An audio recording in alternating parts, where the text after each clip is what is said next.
by about 5 or 6 people, some patients, faith leader, union folks from the firefighters. I'll introduce those folks as they come on. And I wanted to, before we start, just acknowledge some of the folks who are supporting Friends of Maine Medical Center nurses. We've got people who are not going to be speaking, but they're here and they wanted to show their support, from People First Portland, from the Maine Education Association, from the Associated Faculties of the University of Maine, from the Democratic Socialists of America, and a bunch of other community people. My name is Todd Cretion, and I'm a high school teacher. So I know all about COVID protocols and getting quarantined, all that. My daughter's a high school student down at Casco Bay High School. I live on Outer Washington Avenue in Portland. And my family has been in and out of Maine Med for a couple decades. And I heard about the nurses unionizing, and I saw the Facebook page for the Friends of Maine Nurses, and I joined the Facebook page, and I said, hey, there's a bunch of us patients and family members here. Maybe we should get together and write a little letter expressing not only our support for the nurses' right to unionize, but really what it's been like to be patients and to be family members of patients at Maine Med, and our experience with the nurses over really decades. So we got together, a couple of us, we drafted what is a very short statement. I think it's up on the website now so everybody can have access to it. And I was hoping, maybe I was being a little conservative, I was hoping we would get 250 or 300 signatures. And as of today, we've got well over 1,500 signatures on the letter.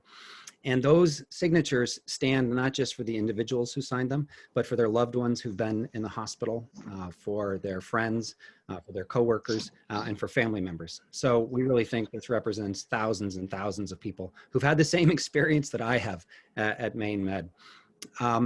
My daughter recently went through a surgery at Maine Medical last month.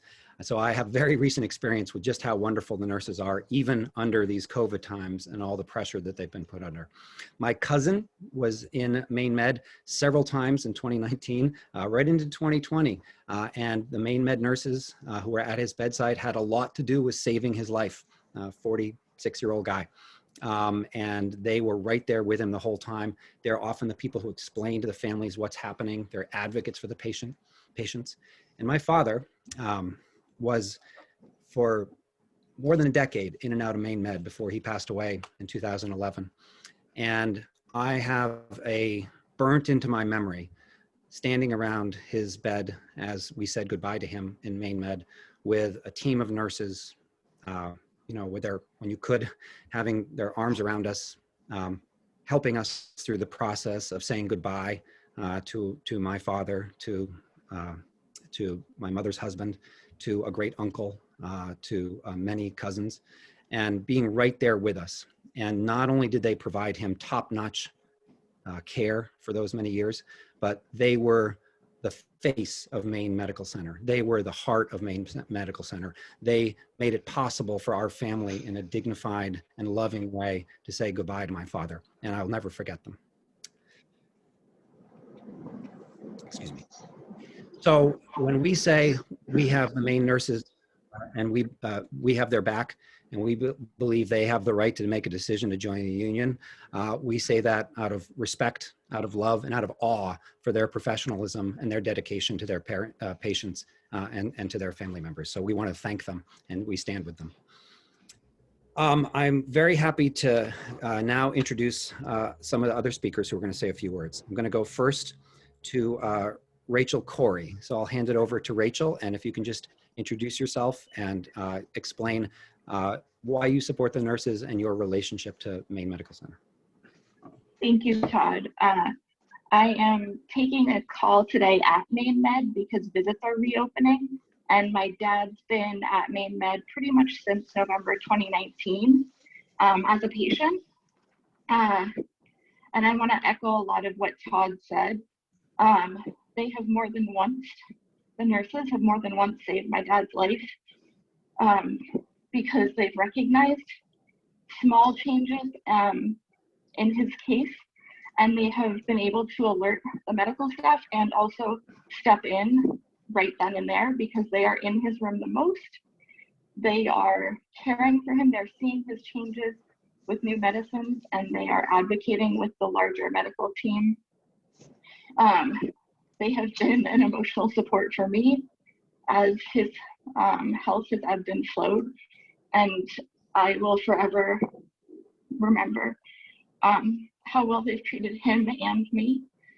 And before we even knew the unionization effort was starting and it was underway in November 2019, when he was first admitted, he has been advocating from his bedside for the nurses to unionize. And so we were so excited when we heard about this. I just got to give him the stickers today that said, like, vote, this patient wants you to vote yes. And because we know that well cared for nurses mean better cared for patients and community.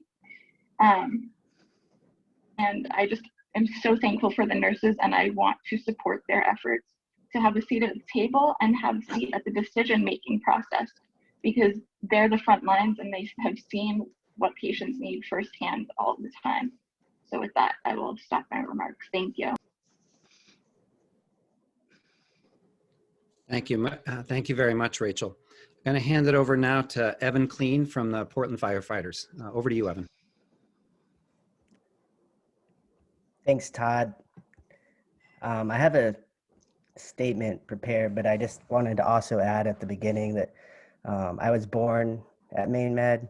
I was 2 pounds and 6 ounces when I was born because I was very premature.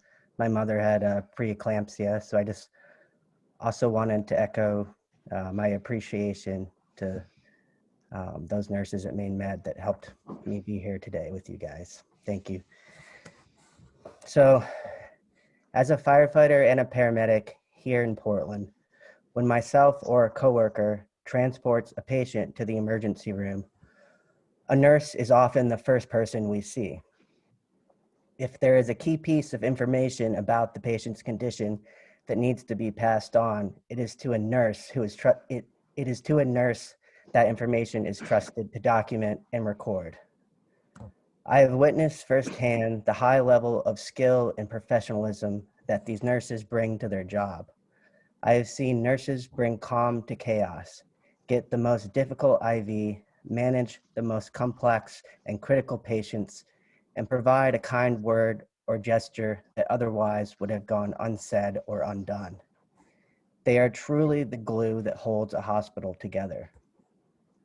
This past year has not been an easy year for most Mainers. It has been an especially difficult year for anyone working in healthcare. Our own union members have felt it, as have many others. When the pandemic was at its worst, I never heard complaints from the nurses at Maine Medical Center. They carried on and continued to provide the best care under difficult circumstances. When more was asked of them, they gave it all, and now they are simply asking for a chance to have a union. I have worked in both non-union and union workplaces in my working life, and I can say without a doubt that a union workplace has provided safer working conditions and a better standard of living for me and my family. But it's not all about pay and benefits. It is also about dignity and respect as a working person. The nurses at Maine Medical Center deserve that dignity and respect. They deserve to have a fair election without interference from union busters. IAFF Local 740, Portland Firefighters, stands in support of the nurses at Maine Medical Center, and we wish them success in their campaign. We look forward to working together in the future as part of the larger labor movement here in Maine. Thank you.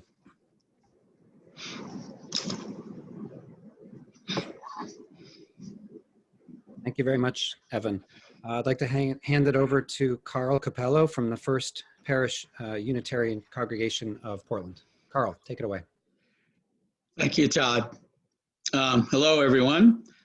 I'm Carl Capello, and I am Chair for Faith in Action at First Parish Unitarian Universalist Church on Congress Street in Portland.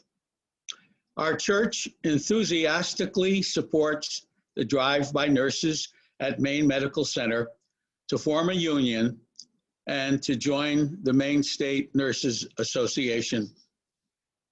By bargaining collectively with Maine Med management, The nurses would be in a position to negotiate on behalf of patients for increased staffing levels and a reduction in mandatory overtime. They would have a place at the table to demand livable wages and benefits, reasonable work rules, and stronger labor protections.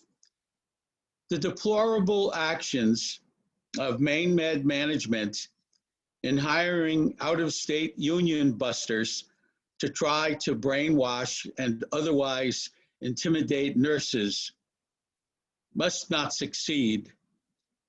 The nurses must be successful in their effort to form a union in order to advocate for their patients and improve their working conditions. Thank you. Thanks, Carl. Appreciate that. The next person Wanda Matthews, I don't know if she's here yet. Wanda's a patient and a family member. I don't see, Matt, do you see her here yet? Not yet. So we'll wait on Wanda, but right now we're going to go over to, and really want to thank Mike Sylvester, who is the District 39 state rep from Portland, who is pinch hitting today for Ben Chipman and Ben Collins, who couldn't be here. So he's found a way to get out of a committee meeting and get here just in time. So Mike, thank you very much for making time for us today. Over to you. Thank you so much, Todd. And we just finished up our budget hearing, so it was perfect timing. It was serendipity. I do want to thank everybody who's here today. I am Mike Sylvester, a representative from District 39, which is the Eastern Peninsula portion of Portland and the Fighting Islands of Casco Bay. And I'm here today to give my unequivocal support to the nurses who are trying to organize a union at Maine Medical Center. For years, I was engaged in this work, both organizing workers and negotiating first contracts and successor contracts. And here's what I can tell you. I can tell you that there is nothing more brave to do in this country in the last couple decades than to try to organize a union. The way that the laws are put together are set up to defeat these drives. They allow an enormous amount of latitude on the part of the employers to really skirt what are the Section 7 laws, which say that you're not supposed to intimidate anybody, you're not supposed to threaten anybody, you're not supposed to do all of those things which we would not want in a union drive. And in most countries, what you have to do is, if you decide you want a union, you sign a card and you present it to a neutral third party at the National Labor Relations Board, and that is the end of it. But in this country, there is a billion-dollar industry that called union avoidance industry. And what those fine folks do is get paid to try to sow confusion, to try to sow fear and doubt. And I can tell you this, the reason that I say that it's the bravest thing in the world to do is because when someone is asked this question about whether to form a union, they're really looking into their heart to answer one question. They have a list of complaints. Everybody has a list of complaints. But do they have the hope that things can get better? And by deciding to organize a union, you are not only deciding that, yes, you have hope that things can get better, but you are willing to take steps to make that happen. And I think in the history of this great country, all of the people who made that decision to not only go out for themselves, but to come together with other people and to act collectively to try to make this world, to try to make their workplace, but really for these workers to make our patient safety better. I don't know anything else that should be lauded more highly than nurses coming together to try to say we not only support our own position, we support each other, and we support our patients out in the community. And I'll just close by saying this. I think that the things that we've seen, there's been a lot of, oh, well, that's not quite right, or this is not happening. And that's the job of the folks that get hired to do this. And so when Maine Medical made the decision to hire a union avoidance attorney. Because if they just had questions about the legalities of the law, they could have hired any Maine attorney to do that. But they went out and they hired one of the most expensive firms whose sole duty is to make sure that the nurses do not vote in a union. And so I close with this.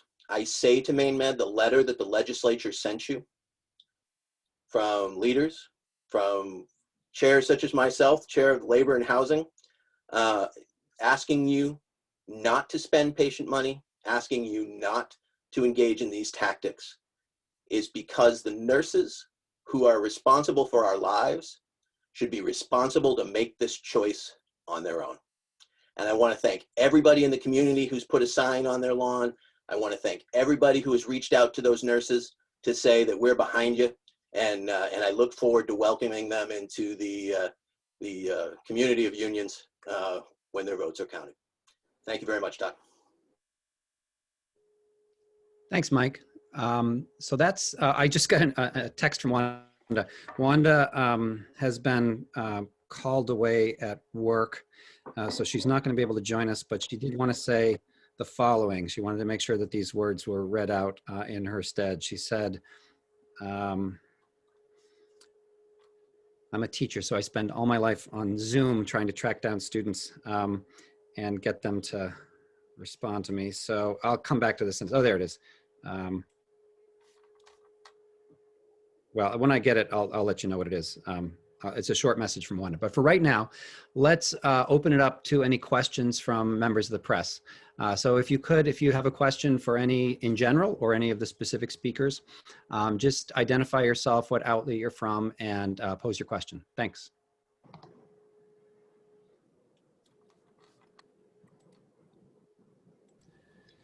Todd, while we wait for questions, I did want to point out to our friends in the media that I've put a website in the chat, friendsofmainemednurses.org, where you can see many of the comments from people who signed the community letter, the more than 1,500 people that have signed in. And we are happy to entertain any questions you may have.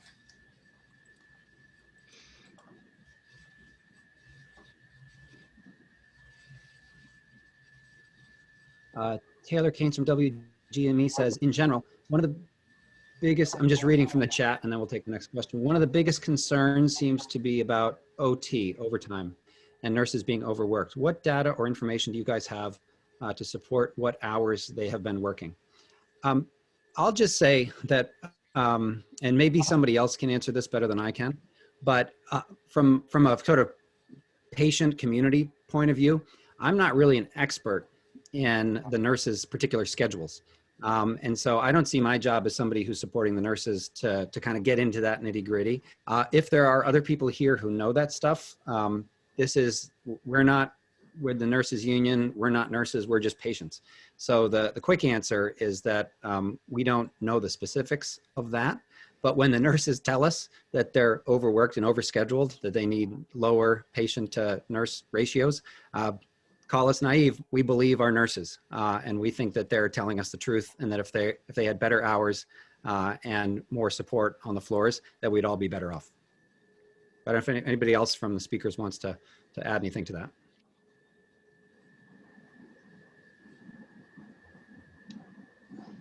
Okay, other questions? And you can either, like Taylor did, put it in the chat, or if you want to speak up, you can unmute and speak up.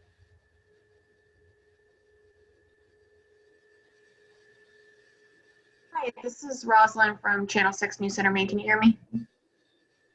Yes. Yes, thanks, Rosalind. What made you guys want to get involved in this? Because I know at the end of the month, nurses are going to be the only ones who are voting on this. What made you guys want to step up and hold this today and get involved? Thanks for the question, Rosalind. Anybody want to jump in and say 30 seconds on that?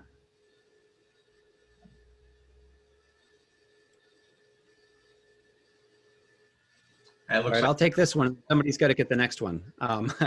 So be prepared to jump in for the next one. Well, Rosalind, good question.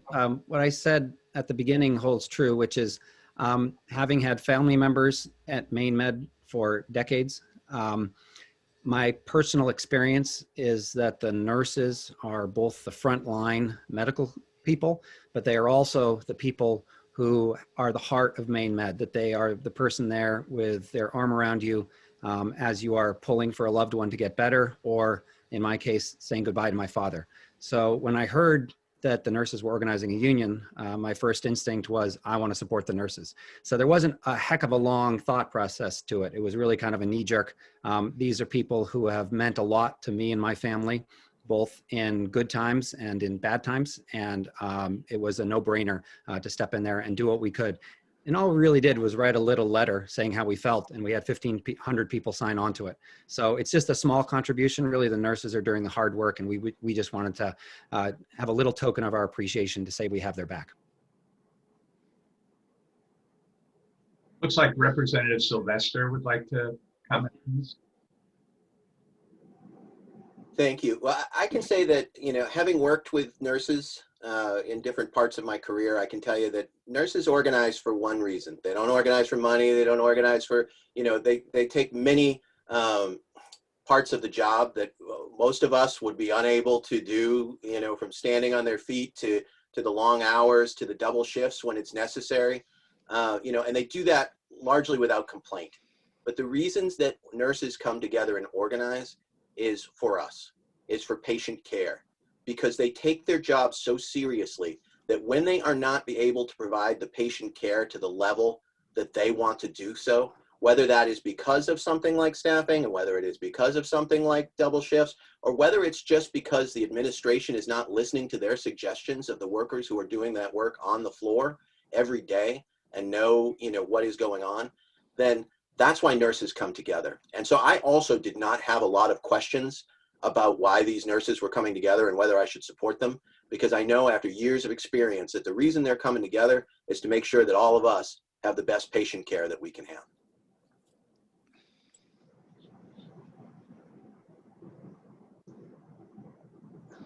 Thanks, Mike. Any other questions in the chat, or unmute and just say your question?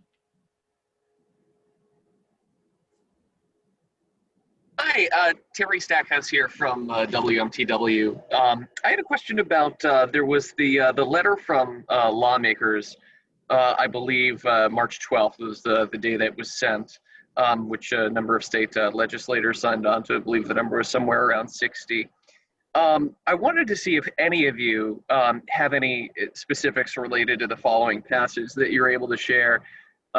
It says that we have heard from nurses about being accosted in one-on-one union meetings, dragged from patient care to listen to out-of-state union consultants lecture them on why they should vote no for the democratic right to negotiate with their employer, and threatened by certain supervisors that they stand to lose benefits or employment if they vote yes. I think Representative Sylvester. Mike, you helped write the letter, so. Yeah. I did indeed, and I can tell you that it comes out of, as the House Chair of Labor and Housing, I often hear from workers about various things, and in this drive in particular, I've heard from a number of nurses, many of whom were calling to ask whether or not it was legal, many of whom were wanting to make sure that the folks in the legislature knew what was going on. And I'll tell you, the most egregious story that I heard was a story, the fact that the union avoidance folks, who they're calling educators, had been camping out in the break rooms, and so nurses couldn't take a break without having to have this discussion, and so they stopped going into the break room, and so these educators started going onto the patient floors. Now, why that is so angering is the fact that family members often can't get on those floors right now because of COVID. And so the fact that union avoidance consultants from out of state, whom have already been vaccinated, are now, about out of protocol, are going into patient areas to have discussion about a labor dispute, that to me is egregious. And that's what spurred, that's kind of the straw that spurred that we needed another letter, because we had sent an earlier letter asking Maine Med not to take part in these kinds of tactics. And so that's why this letter was much stronger, and why it asked them straight out to fire these union avoidance. And so far, that has not been the response from Maine Med. Thank you.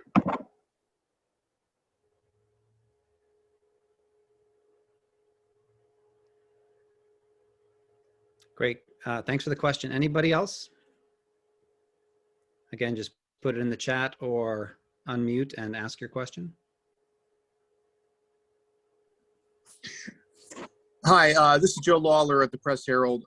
Just following up on what you were saying about these union avoidance folks going onto the patient floors.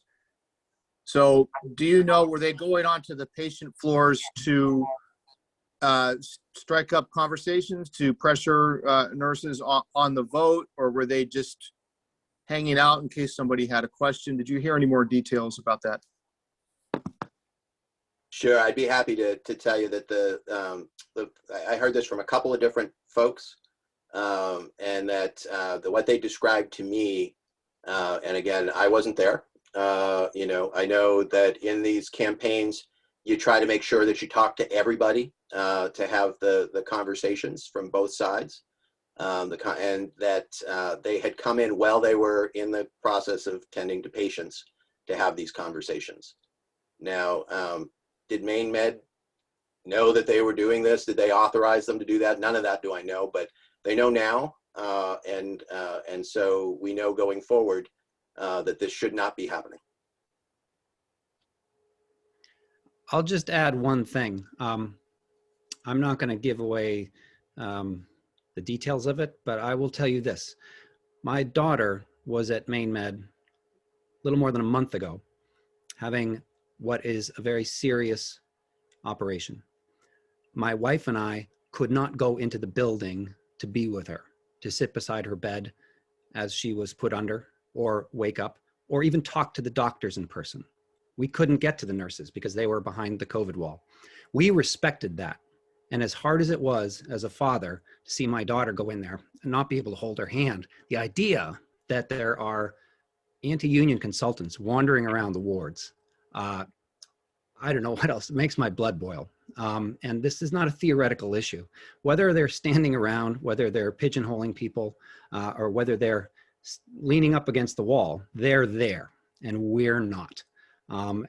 We chose not to be there out of an abundance of caution and safety for our daughter. And the idea that there were people running around from out of state on those wards, endangering patient health, I don't know what to say about that, other than as a father of a daughter who was in Maine Med having an operation, it is appalling to me. And I think that Mike's right. Those people should be fired.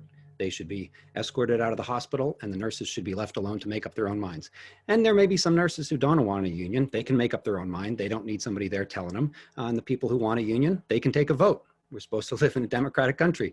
You take a vote and you respect the outcome of the vote. So that's all I got to say about it. Any other questions? I just have one last follow-up on that topic. Once it was brought to the attention of the hospital, did they stop doing that? Does anybody know, Representative Sylvester? I know that the response that came back from the person who received the letter was to deny that any of this was happening. And, you know, the scuttlebutt that I'm hearing from the floor is that it's just, it's basically denial that it ever happened.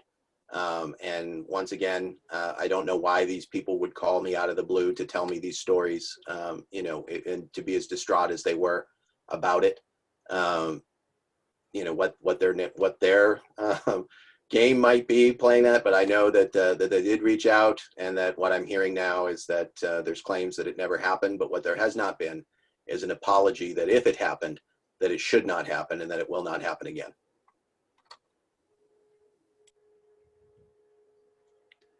And just because I promised to do this, Wanda Matthews, I got her message. So Wanda Matthews lives up in Lubec, and she and both her husband have been patients at Maine Med. She was going to join us today, but got called away at work. And she just wanted to say, sent me a quick text.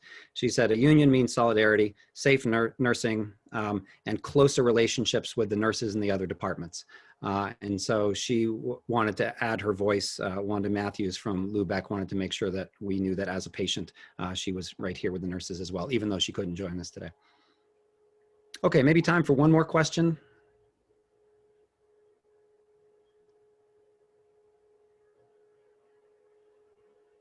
Going once, going twice. Okay, well, I really wanted to thank all our speakers and all the people who are here supporting today. Thank the members of the press for coming and helping, you know, get the honest word out about what's happening. If you have any follow-up questions, please feel free to contact myself or Matt. I think in the press releases our phone numbers and emails, and we'd be happy to do any follow-up interviews, or if there's any questions that you need more information about. If I don't know it, we can probably help find somebody who can point you to the right person. So thanks very much, everybody, today for attending this press conference by Friends of Maine Med Center Nurses, and we hope everybody has a great day. Take care. Happy St. Patrick's Day.